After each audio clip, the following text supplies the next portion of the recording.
Welcome back to All Things Creepy. I'm your host, Micah James. And this week on the podcast, I am talking about 19 different urban legends from, I guess you could say, around the world.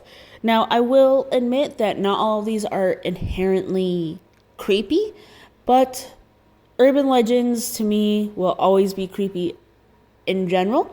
So, yeah, I mean, with all that being said, let's just really dive into it without a whole lot of rambling because this episode might be a little bit longer than usual, anyways. So let's get into it.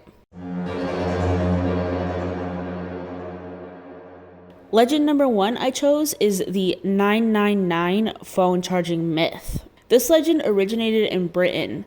Supposedly, if your phone is low on battery, you just dial 999 or basically just your own local emergency number and hang up. Your phone will then be charged. Maybe not fully charged, but at least charged enough.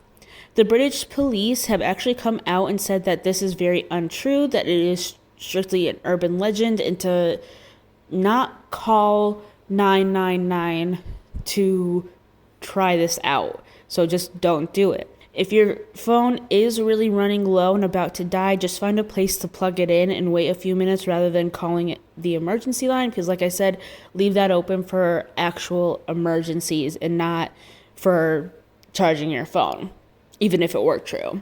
Next is Alexandria's Genesis. This legend started to be passed off as quote-unquote true around 2005. It is supposedly a genetic mutation marked by purple eyes. Those who have it are apparently quote-unquote perfect humans. Beyond the eye color, those who have this mutation have extremely fair skin that doesn't get sunburned, dark brown head hair but no other body hair, no menstrual cycle yet don't suffer infertility, a strong immune system, they don't gain weight, they always look 5 to 10 years younger than their actual age and have a lifespan of 150 years. The very first person to allegedly have Alexandria's Genesis was all the way back in 1329. The person was a woman from London named Alexandria Augustine. However, according to Snopes, the actual first occurrence and or mention of this mutation was in a Daria fanfiction from 1999. And if I can find the source, I can always link it in the show notes, but I feel like I read somewhere the author of that fanfiction said that it just sounded like something cool and that it's something that could potentially sort of happen in real life, but mostly just that it sounded cool rather than actually being real. Number 3, I chose the Buckley family. While the legend itself isn't true, it isn't out of the realm of possibility. As the story goes, Susan and John Buckley had planned a Halloween prank where they would chop off the head of a dummy in town. However, they ended up changing their minds and decided to behead their own mother. When the deed was done, Susan and John took a picture with their decapitated mother, with John holding the head before they just ultimately disappeared and evaded capture. The photo that is connected with the story started off as a regular family photo of 2 kids with their mother. There's an artist named Edward Allen who got his hands on this photo and turned it into an art piece titled Midwestern Matricide. Now, part of the reason why I say this is not out of the realm of possibility is because there have been stories of matricide in the past. Now, I'm not a true crime podcast, or at the very least, that's not the focus of my podcast, so I didn't look too much into matricide cases, but the one that kind of came to mind as an example is the Lizzie Borden case, but that to a certain extent, depending on how much you know about the case in general, you could argue that that's kind of a stretch. Plus, on top of that, with all the information that's come out, it's possible that Lizzie Borden didn't even kill her father and stepmother. But that's a whole other episode in and of itself, and is totally veering off of urban legends. So let's dive back into the urban legends before I go completely off with the tangent with the urban legend of Cropsey. This is a classic boogeyman story that is based on the real-life kidnapper and child killer Andre Rand. The legend circulated mainly in the 1970s and 80s in Staten Island. The story says Cropsey was an escaped mental patient who would snatch kids off the street late at night. Occasionally, he is described wielding an axe or a hook hand. And from what I know about the Andre Rand case, again, I'm not a true crime podcast, so I don't look too much into it. But just based on what I know, like the neighborhood in which this mostly happened, or the neighborhoods, I guess you could say, there was a curfew, I believe. So it makes sense that an urban legend would pop up that would, say that like if a kid was out late at night, that someone or something would snatch these kids wandering the street. Legend number 9 is death number 9999999. The Thai legend states that if you call this number after midnight, you are able to wish for something. But this wish does come with a hefty price: your death. It is said that plenty of people have called and met their demise while others haven't died at all. Although many have not been able to make the call as they are too frightened to find out if they'll really die or not.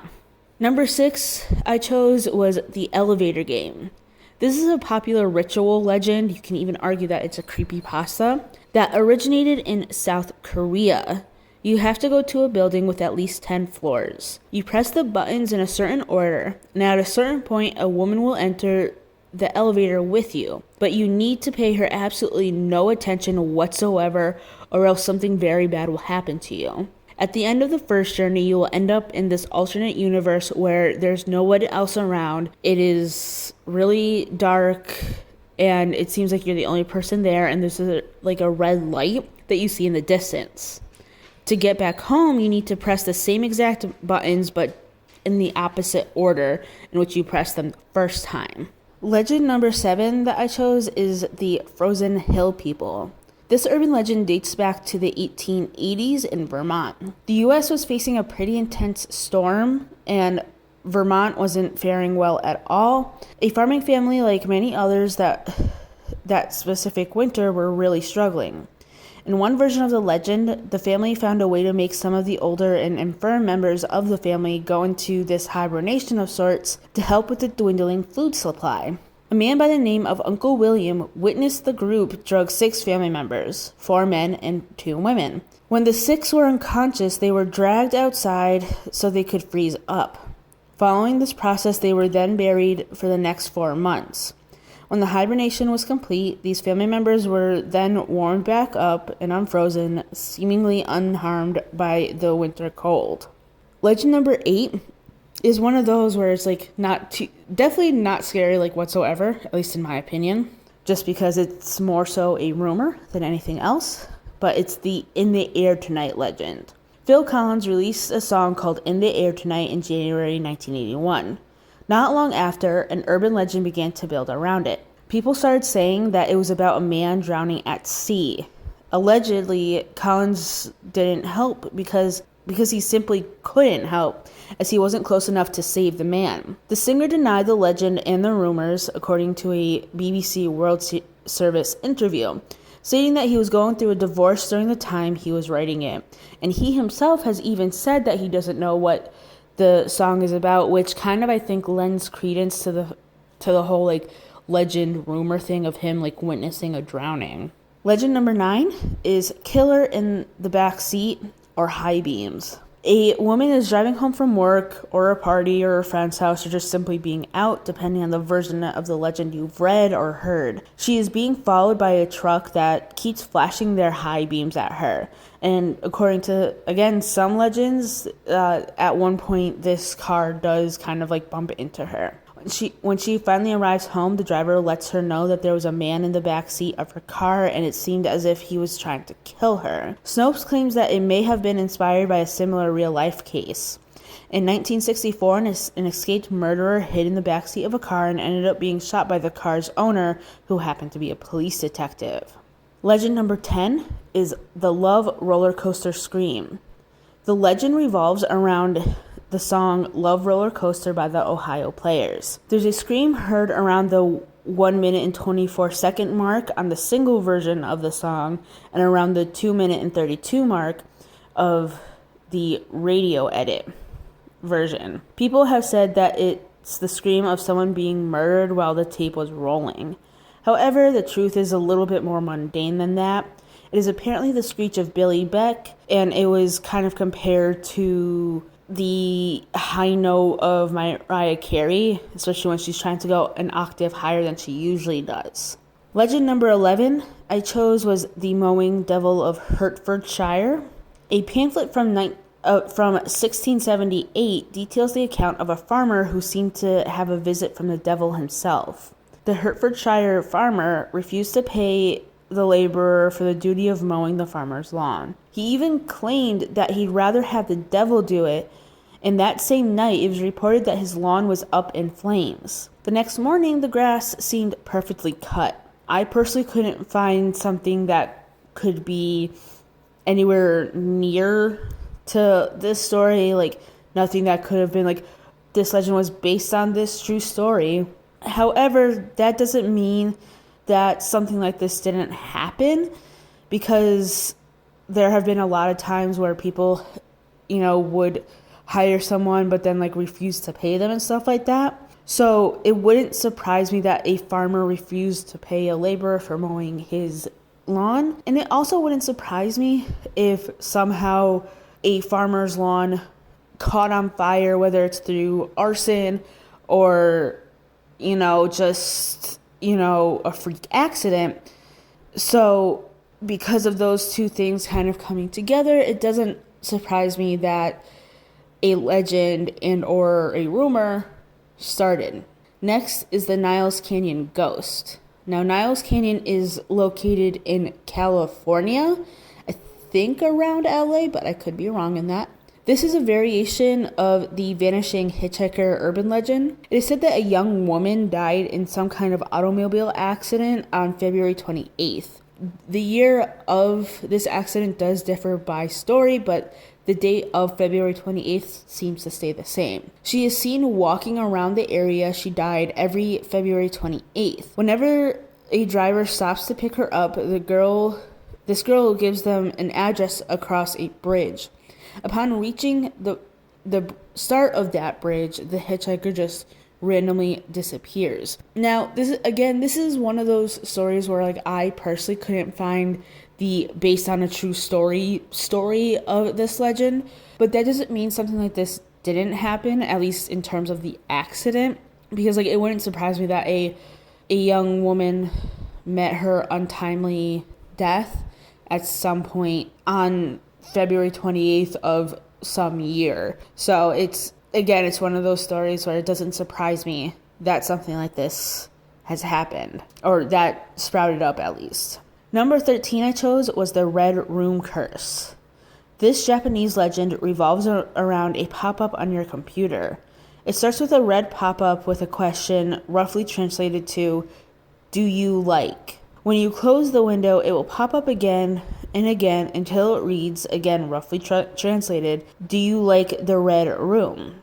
The most common variation of the legend says that the screen will then turn completely red. The victim will feel a mysterious presence behind them before losing consciousness. Later on, they will be found dead in their room with the walls painted red with their own blood. Number 14 is Siren Head. A Canadian artist by the name of Trevor Henderson drew up a character that people eventually have claimed to see in real life. Siren Head is described as 12 feet tall, having a skeletal frame, covered in dried mummified flesh, and has skin the color of rusted metal. And of course, its head is in the shape of a siren. It can make various sounds, both natural and man-made, such as sirens, radio broadcasts, white noise, and even human voices. Now, there are a lot of sightings of Siren Head, or at least there's just enough that I can make a bonus episode on Siren Head, and to a greater extent, maybe even make a podcast about tulpas because this seems to be one of those things that kind of got, for lack of a better phrasing, tulpa'd into existence. So that'd be something fun to look into. Legend number 15 is like one of those where it's like I don't hear a lot of people talking about, but like it's also like not completely obscure. But that is the legend of snuff films. I remember this being like a really big legend when I was in middle school, like 15 years ago. But the legend of snuff films has been around since the 1970s. Supposedly, these are videos which are meant to be profited off of, that's very important, that show real murder. Victims are lured by the quote-unquote filmmaker under false pretenses before being, well, snuffed out. The film is then sold to buyers, which, again, harkens back to the whole profit thing. There are beheading videos and other videos where you see someone die, but these usually are shown as propaganda or the murderer's own gratification rather than for profit, or even just like if you grew up with the wild west of the internet like I did, just for going on sites like gore.com kind of thing. So they can't be classified as snuff films. I couldn't find any evidence of actual snuff movies, like real life snuff movies, though that doesn't mean they don't exist. If they do, I do not recommend trying to find any.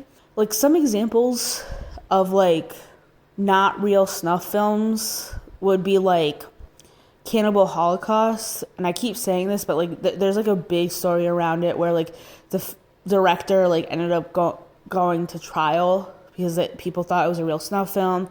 Another like I guess kind of like more disturbing, I guess you could say, example of this would be a Serbian film. It's one of those films where it's like if you know, you know, but that's like an example of like someone being lured to do a movie, or at least lured to do a project, and it turns out to be like completely different from what he thought it was. And honestly, that is all I'm comfortable going into when it comes to a Serbian film. So with that, let's move on to the next legend, and that is the legend of Mercritus. This legend originated in Mississippi.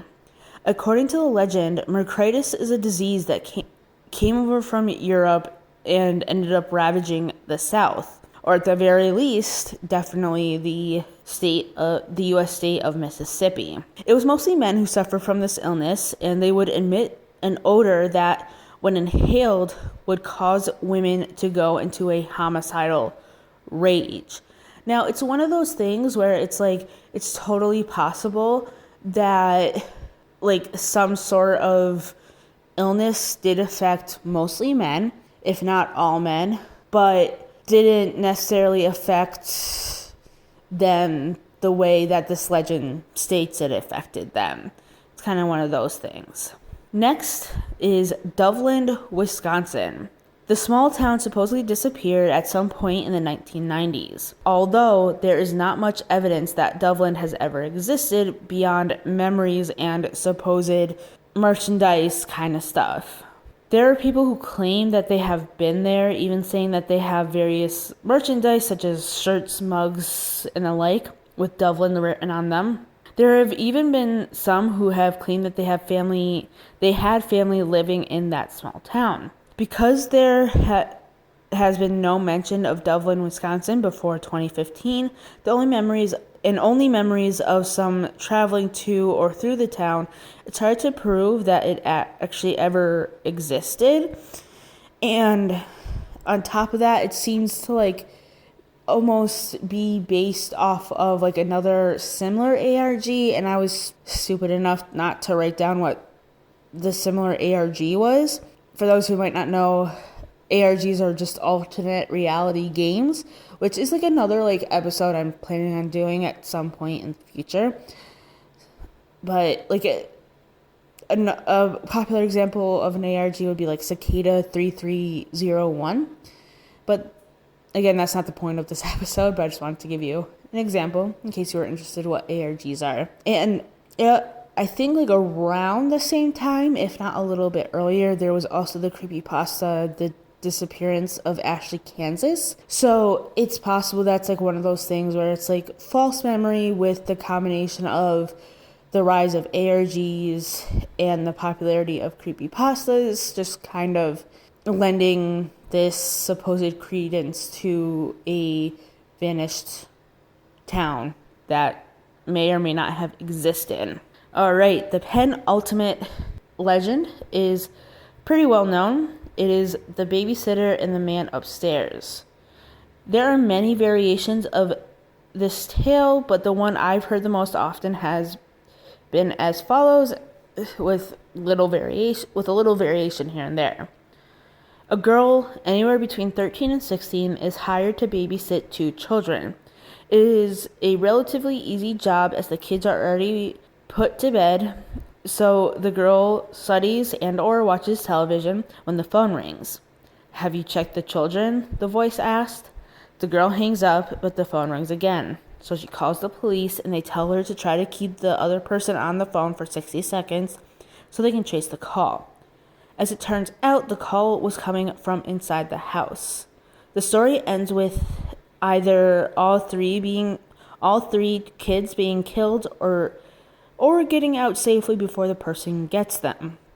This story was turned into a movie called When a Stranger Calls, and it was also I think the original was released in like the 80s or something like that, while the remake was released in the 2000s. There was a case where a babysitter was killed in the 1950s, and many believe that this is where the legend began, as that case has still yet to be solved. And finally, this last one probably gave me the biggest chills as a child, but I know it as the title of Humans Can Lick 2. It's also called The Lick and the Human Lick, I believe. But basically, this kid has a dog that he loves dearly, and every night the dog would sleep next to the kid's bed in like the boy's hand. One night, the kid hears a dripping sound from the bathroom. He thinks it's just the faucet, but is still nervous, so he hangs his hand over the edge of the bed and feels calmer when he feels a lick. In the morning, the boy goes to the bathroom and is greeted by a horrific fright. He sees his dog hanging from the shower head with the words, "Humans Can Lick 2," written in what appears to be the dog's own blood. The ending always varies, but the ending I grew up with was the one where the killer was never found.